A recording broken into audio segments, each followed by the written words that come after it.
¿Cómo estamos? Pues que tengan un día muy agradable. Seguimos hablando de la historia de Estados Unidos, en la que habíamos visto cómo todo ese surgimiento de las nuevas potencias como es Alemania y Japón van surgiendo. Ya habíamos comentado todo cuando el Comodoro Perry fue a hacerles un llamado a Japón para que se abrieran. Van a empezar Japón a desarrollarse en cuestiones de tecnología y de economía al abrirse. Toda esta situación en la que nosotros también vamos dándonos cuenta cómo esa separación que tiene pues las colonias de Cuba, ahí se termina todo lo del colonialismo y va a empezar a tener esa situación pues tan marcada para Cuba, que se refiere a ese proceso histórico que va a terminar pues en la independencia de las islas de la metrópoli española. Este proceso que se desarrolló, pues se puede decir que, como hemos ido contando, a través de varias etapas, incluyendo pues todos esos conflictos bélicos que se llegaron a realizar y las negociaciones tanto políticas, finalizó pues con la firma del Tratado de París, que sería en 1898, que marcó en ese momento el final de la presencia española en Cuba e inicia la intervención estadounidense en Cuba, aunque obtendría su independencia ya formalmente en 1902. La presencia de la colonia española mantuvo ese control colonial sobre Cuba pues durante muchos siglos, pero a finales del siglo XIX el malestar entre los cubanos por el dominio español, las aspiraciones de independentistas que iban creciendo, y va a surgir la guerra de independencia que se produjeron varios conflictos armados, como la guerra de los 10 años, que sería desde 1868 hasta 1878, y la guerra chiquita de 1879 a 1880, en lo que los cubanos lucharon por su independencia, y al hacer la intervención de Estados Unidos, la expropiación del acorazado de USS Maine en el puerto de La Habana, que sería en 1898, destacándose la intervención de los Estados Unidos ante ese conflicto, lo que llevó a la guerra hispano-estadounidense. Ya cuando se hace ese Tratado de París, firmando en diciembre de 1898, va a poner fin a esa guerra, eh,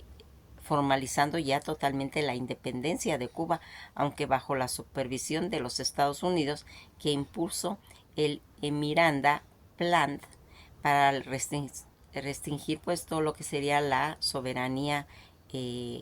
cubana. Esta etapa de la independencia, que sería desde 1895 hasta 1898, liberada por José Martín, este conflicto fue crucial para la lucha por la independencia, aunque Martí murió en el combate en 1895. Esta intervención estadounidense y la intervención de Estados Unidos va a acelerar la derrota española, y en cierta forma va a cambiar el curso de la guerra, llevando a la ocupación militar a Cuba. Toda esa independencia formal que va haciendo obtuvo su independencia formal ya en 1902. El Miranda Plan mantuvo una fuerte influencia sobre Estados Unidos en la isla durante toda esa pues década. Todo lo que va a ir haciendo pues ese resultado de la guerra de independencia, y que va a tener pues situaciones delicadas, porque había cosas muy marcadas, muy fuertes, en la que pues toda esta situación en la que nosotros vamos viendo cómo se va desarrollando, y esa decadencia que va teniendo España al ir perdiendo todas sus colonias. La idea de España cae en la decadencia cuando nosotros nos referimos a ese periodo histórico, principalmente en el siglo XVIII, donde España, que había sido pues esa gran potencia, experimenta en cierta forma un declive en su poderío militar económico y político, especialmente la separación de otras naciones emergentes como en ese momento era Inglaterra y Francia. Y este declive no fue repentino, sino que fue, se puede decir que un proceso gradual marcado pues por varios factores. Una de las causas pues fueron las crisis económicas, la llegada masiva de planta americana, y bien inicialmente benefició a España en esos momentos, va a provocar inflación y se desestabiliza económicamente. Además, todos esos gastos militares que se estaban haciendo excesivos en las guerras y esos conflictos internos agotaron pues las finanzas del reino. Este conflicto bélico, la participación de España en numerosas guerras, tanto pues internas como externas, como la guerra de los 30 años, pues va a agotar todos los recursos y va a mermar pues todas las capacidades militares, toda la pérdida del territorio español,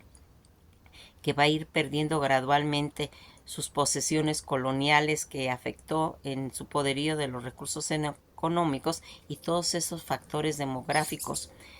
La peste, que fue otra de las epidemias que realmente afectó, así como la emigración a América, provocaron pues en cierta forma esa disminución de la población y de la mano de obra, ocasionando pues problemas políticos, la debilidad de la monarquía, especialmente cuando estaba Carlos II, y la sucesión del conflicto interno, que contribuyeron pues realmente al declive. Las consecuencias que va a traer todo esto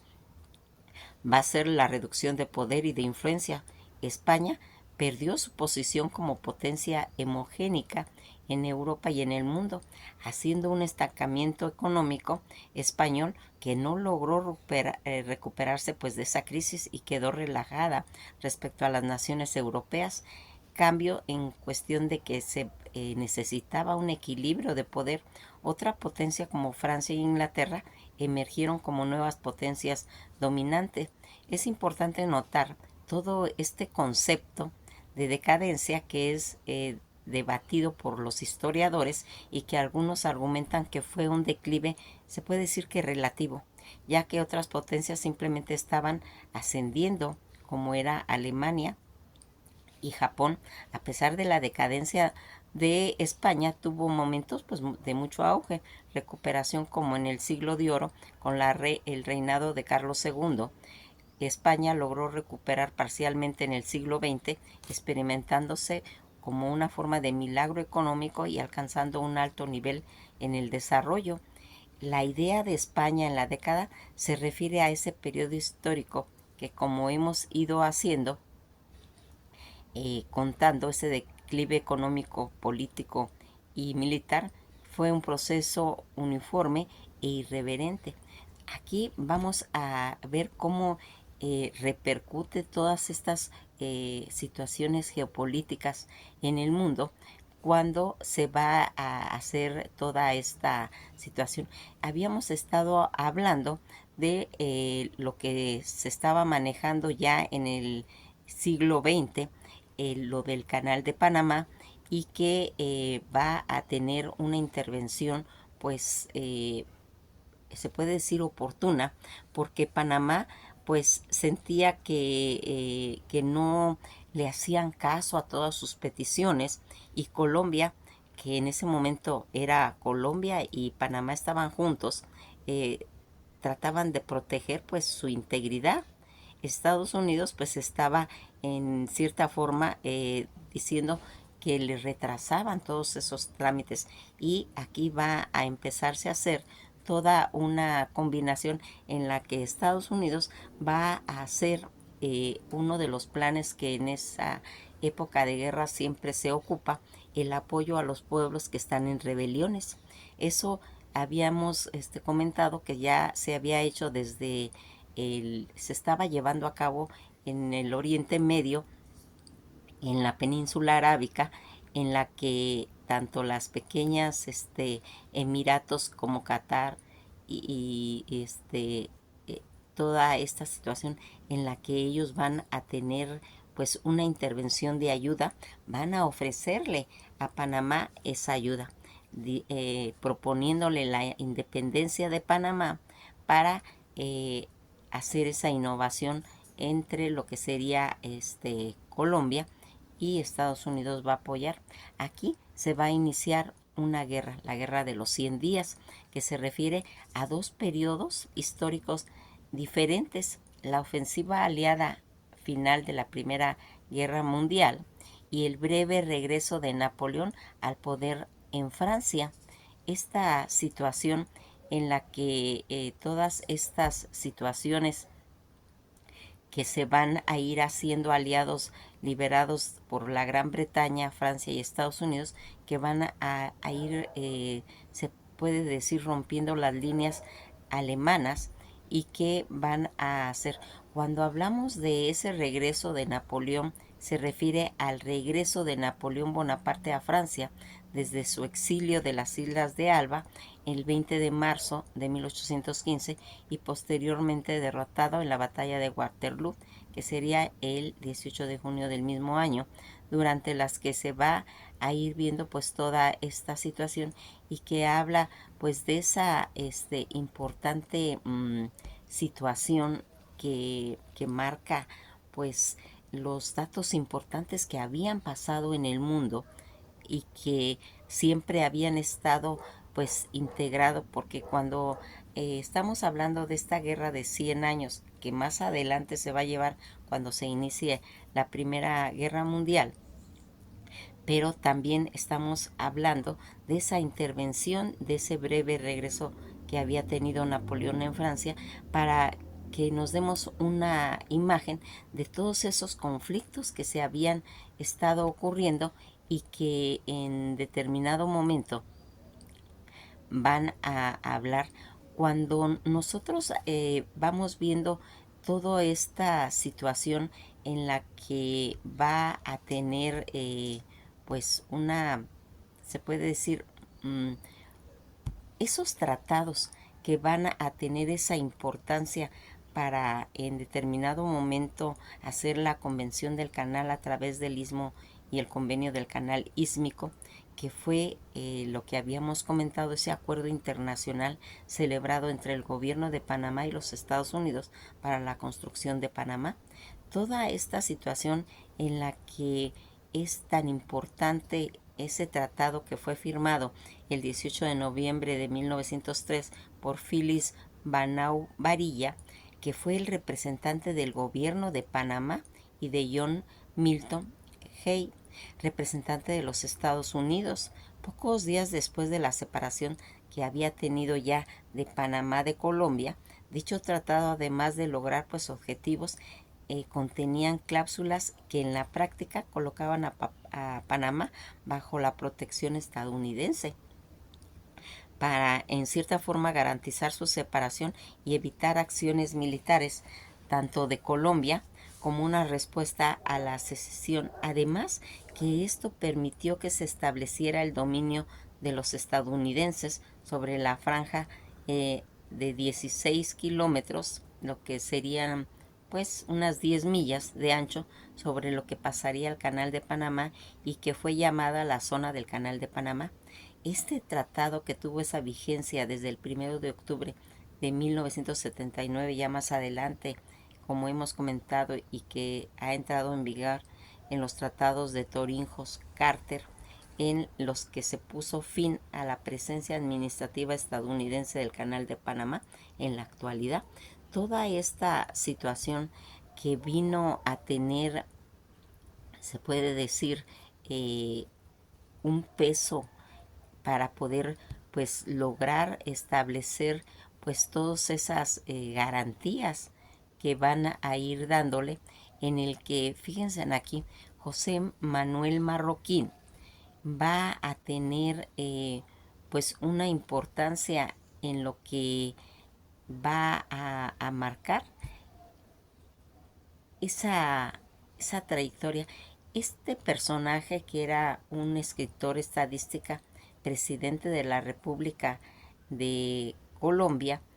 entre 1900 y 1904, que nació en Bogotá, Colombia, y que va a tener una repercusión totalmente, pues se puede decir, emblemática eh, en toda su trayectoria. Él en una época laboró como docente, se dedicó a la elaboración de textos pues didácticos, en la que destacaba entre ellos pues las lecciones de la urbanidad, la adaptación de las costumbres colombianas, el tratado de ortografía y ortografía de la lengua castellana, pues con numerosas ediciones en Colombia y en otros países hispanoamericanos, lecciones elementales de retórica y poética, hizo diccionarios ortográficos y exposiciones de la liturgia. Entre sus obras literarias más sobresalientes de sus 4 novelas, El Moro, Entre Primos, Blas Gil y Amores y Leyes, también sus artículos literarios, Marroquín se destacó de escritor, costumbrista satírico y gran erudito. Toda esa participación que más adelante él va a tener en la política y en los periodos de la presidencia, que en el año de 1898 él va a ser elegido vicepresidente de la República, acompañando a sus actividades políticas al que en ese momento era presidente titular, Manuel Antonio Sacramente.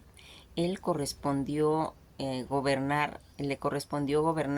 en 2 ocasiones, la primera del 7 de agosto al 3 de noviembre de 1898, mientras que se posesionaba Sacramente, en la segunda desde el 31 de julio a 1900, cuando su grupo político conservador va a derrotar a San Clemente en un golpe de Estado, y que aquí va a empezar toda esta situación, que para ir logrando en esta situación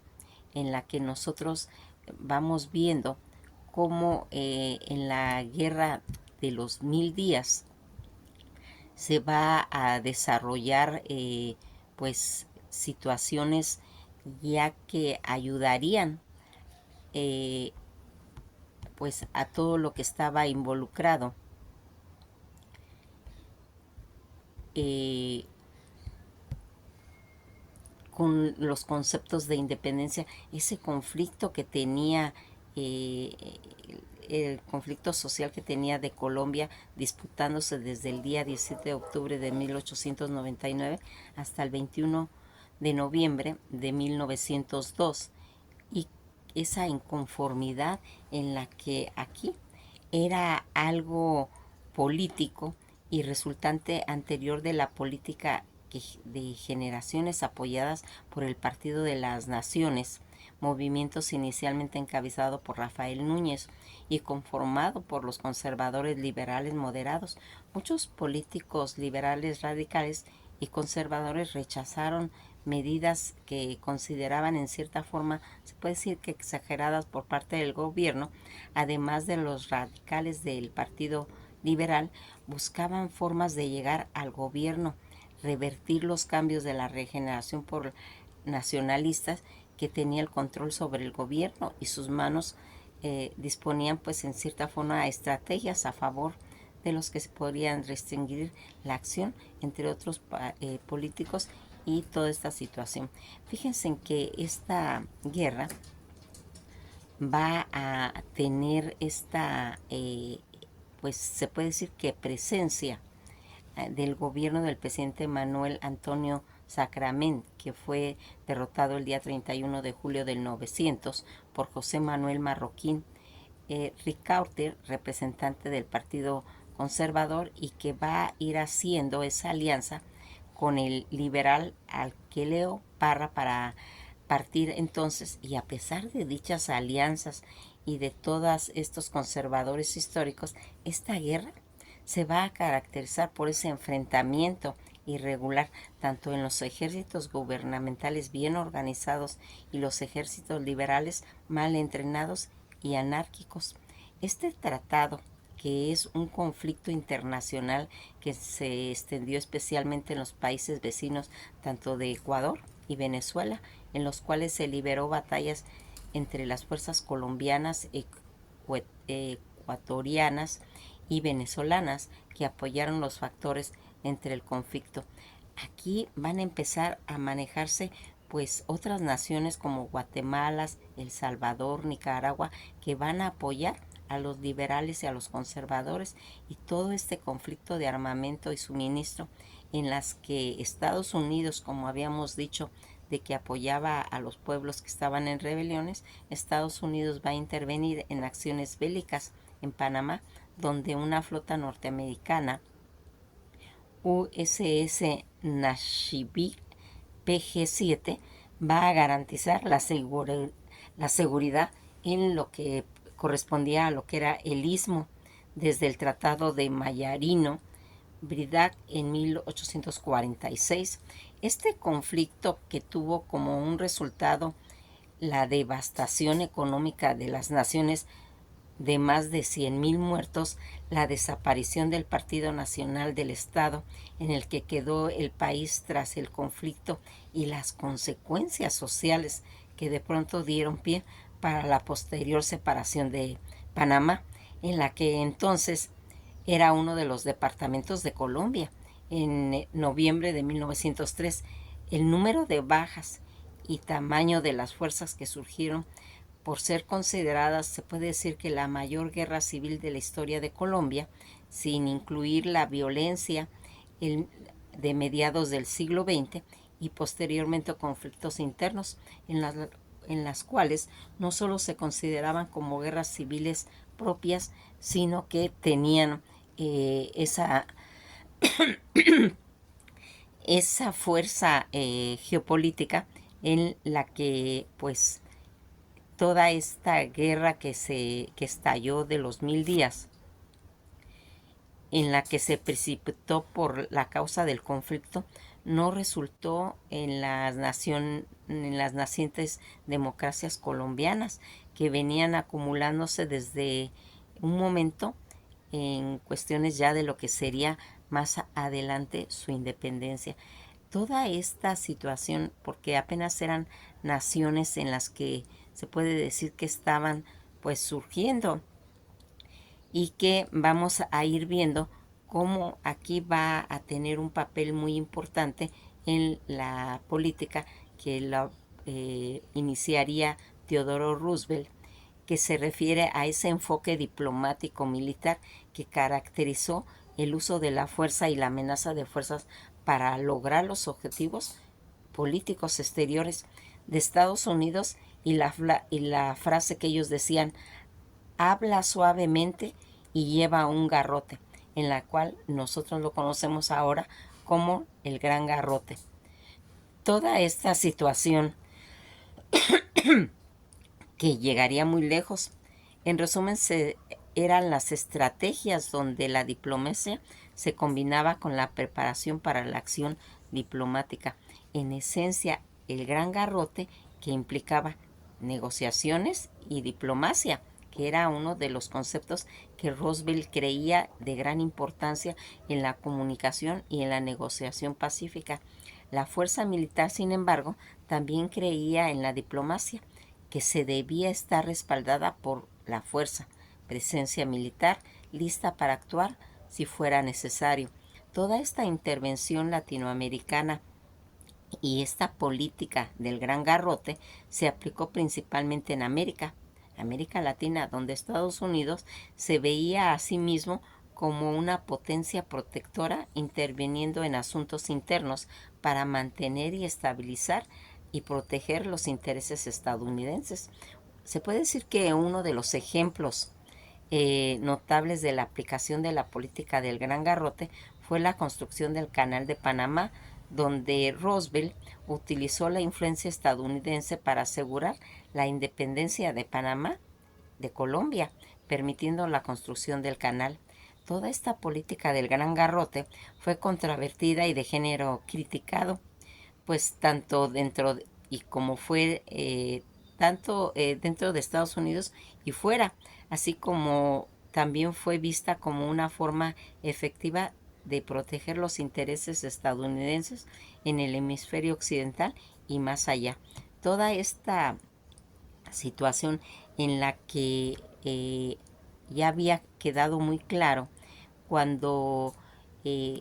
se había comentado que ningún pues pueblo podía, o nación, podía ocupar situaciones, todo lo que estaba relacionado con América, porque ya habíamos comentado que ya había habido un decreto que lo mencionaba, la doctrina Monroe, que era una política exterior estadounidense que declaraba que las potencias europeas no podían intervenir en los asuntos de América, y que fue anunciada por el presidente James Monroe en 1823. Fíjense desde cuándo ya venía todo esto, y que en resumen en la frase América para los americanos, y que esta doctrina establecía que cualquier intervención europea en regiones que se consideraban una amenaza para la seguridad, pues, de Estados Unidos. En detalle, todo lo que sería esta doctrina Monroe se basaba en dos principios principales: en no poder colonizar, que se oponía a cualquier nueva colonización europea en América.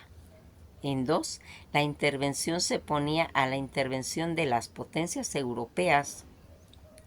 en los asuntos políticos de los países americanos. Aunque la doctrina fue formulada por James Monroe, la idea fue principalmente desarrollada por el secretario de Estado John Quincy Adams. La doctrina Monroe ha sido, se puede decir, que el elemento clave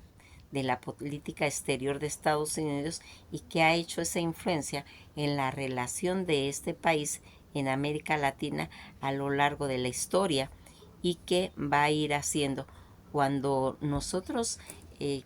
nos enfocamos detenidamente en lo que Monroe afirmó, que el nuevo mundo y el viejo mundo seguirían siendo esferas de influencia claramente separadas, y por lo tanto los esfuerzos adicionales tanto de las potencias europeas para poder controlar o influir en los estados soberanos de la región, que se consideraría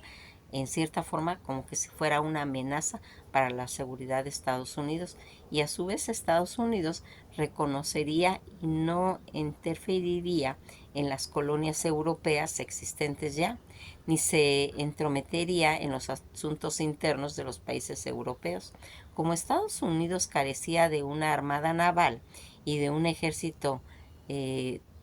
pues terrestre potente, en esos momentos la proclamación de la doctrina, las potencias en colonias la ignoraron pues a gran medida. Si bien el Imperio Británico la aplicó con éxito en parte, y utilizó como en cierta forma pues una oportunidad para que a su vez tuviera esa situación.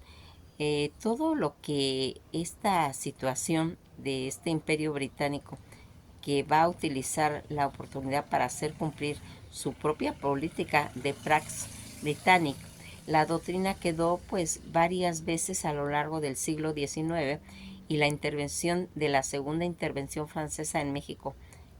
Sin embargo, y a principios del siglo XX, los propios estadounidenses pidieron aplicar con éxito toda esta doctrina, y se consideró en el momento decisivo de la política existente de los Estados Unidos y uno de sus principios más antiguos. La intervención y el efecto de la doctrina persistieron durante más de un siglo. Además de eso, con solo pequeñas variaciones, serían invocados por muchos estadistas estadounidenses y varios presidentes estadounidenses, incluso Hersey y Graham, Theodore Roosevelt, John F. Kennedy y Ronald Reagan. Ya después, en 1898, la doctrina Monroe fue reinterpretada por abogados e intelectuales como una forma de promover el multilateralismo y la intervención. Ya más adelante vamos a ir viendo cómo en 1933, bajo la presidencia de Franklin D. Roosevelt, Estados Unidos va a ratificar esta nueva interpretación concretamente, y mediante la fundación y las organizaciones de los Estados americanos, en lo que sería, y que lo vamos a ir viendo ya inclusive ahora en el siglo XXI, que la doctrina sigue siendo denunciada, restablecida e interpretada por diversas formas. Toda esta situación en la que aquí quisimos dejar claro cómo esos conflictos que va haciendo esos movimientos, esas nuevas capas en el siglo XX, cuando se hace ese tratado del Canal de Panamá, pero previamente había estado todo lo que estaba relacionado cuando Panamá pertenecía a Colombia, y todos esos conflictos, toda esa ola que se viene bajando en cuestiones de la independencia, y que cada lugar va a ir logrando su independencia, como Cuba, como Panamá, como Colombia más adelante, y que vamos viendo toda esa integración ya de nueva, se podría decir, de un nuevo orden mundial. Nos quedamos hasta aquí y seguiremos platicando en los siguientes videos acerca de lo que sería la historia de Estados Unidos, en lo que ahorita estamos viendo, la intervención en todo lo que sería Latinoamérica.